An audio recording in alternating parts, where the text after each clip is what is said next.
Dans chaque ville, chaque quartier, chaque salle obscure, ces machines étaient là. Ces boîtes lumineuses aux couleurs criardes et clignotantes, comme des phares sous acide. Les flippers.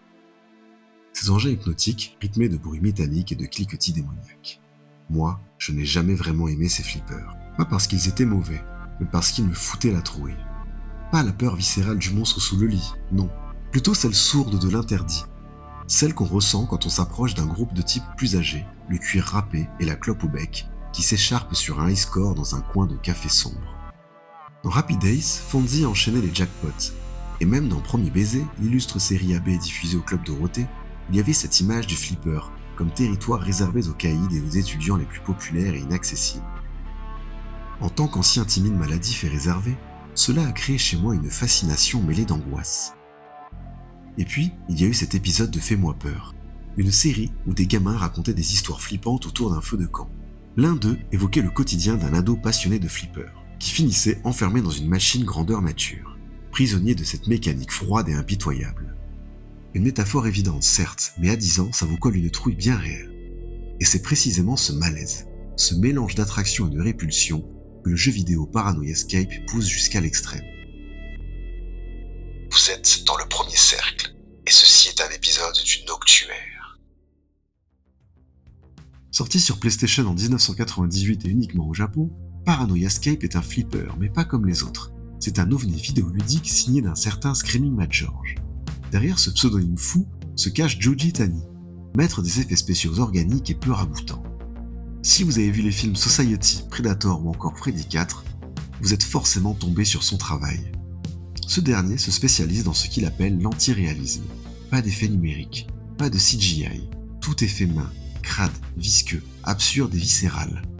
Lui, il aime la violence imaginaire, celle qui se déforme, qui explose et qui dégouline.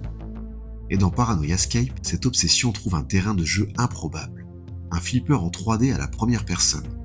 Vous y incarnez les raquettes, et déambulez dans des couloirs organiques, jonchés de seringues géantes et d'entrailles mutantes en tentant de maîtriser une bille étrange pour atteindre la sortie.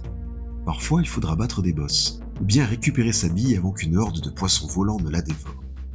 Et dans l'un des niveaux les plus déroutants, c'est Screaming Mad George lui-même qui apparaîtra à l'écran sous les traits d'un personnage numérique grotesque, presque clownesque. Il surgit, vous nargue, ricane, c'est le genre de détail absurde qui transforme un trip dérangeant en expérience rituelle. Il n'y a pas de fantômes ou de zombies dans Paranoia Escape, non.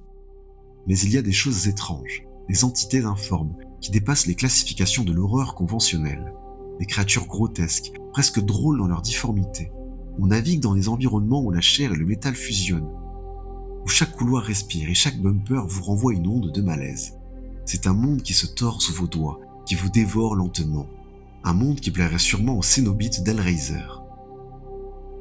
Et le plus fou dans tout ça, c'est que Paranoia Escape n'est pas si mauvais, il est même plutôt jouable.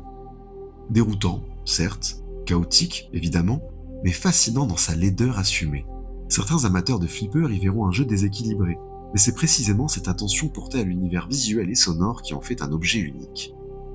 Le punk crade des années 70 et le métal industriel s'y croisent dans une BO déglinguée, BO elle-même composée par Screaming Mad George. Alors oui, se procurer Paranoia Escape aujourd'hui relève presque du défi. Mais si vous aimez traîner dans les recoins sombres d'internet, sachez qu'il y a toujours moyen de mettre la main dessus. Et si vous osez franchir cette porte, un petit conseil. N'y jouez pas pour gagner, jouez-y pour perdre, pour voir ce qu'il reste de vous une fois digéré par cette machine. Parce qu'au fond, c'est ça Paranoia Escape, ce n'est pas qu'un jeu. C'est une métamorphose, une véritable expérience à part entière.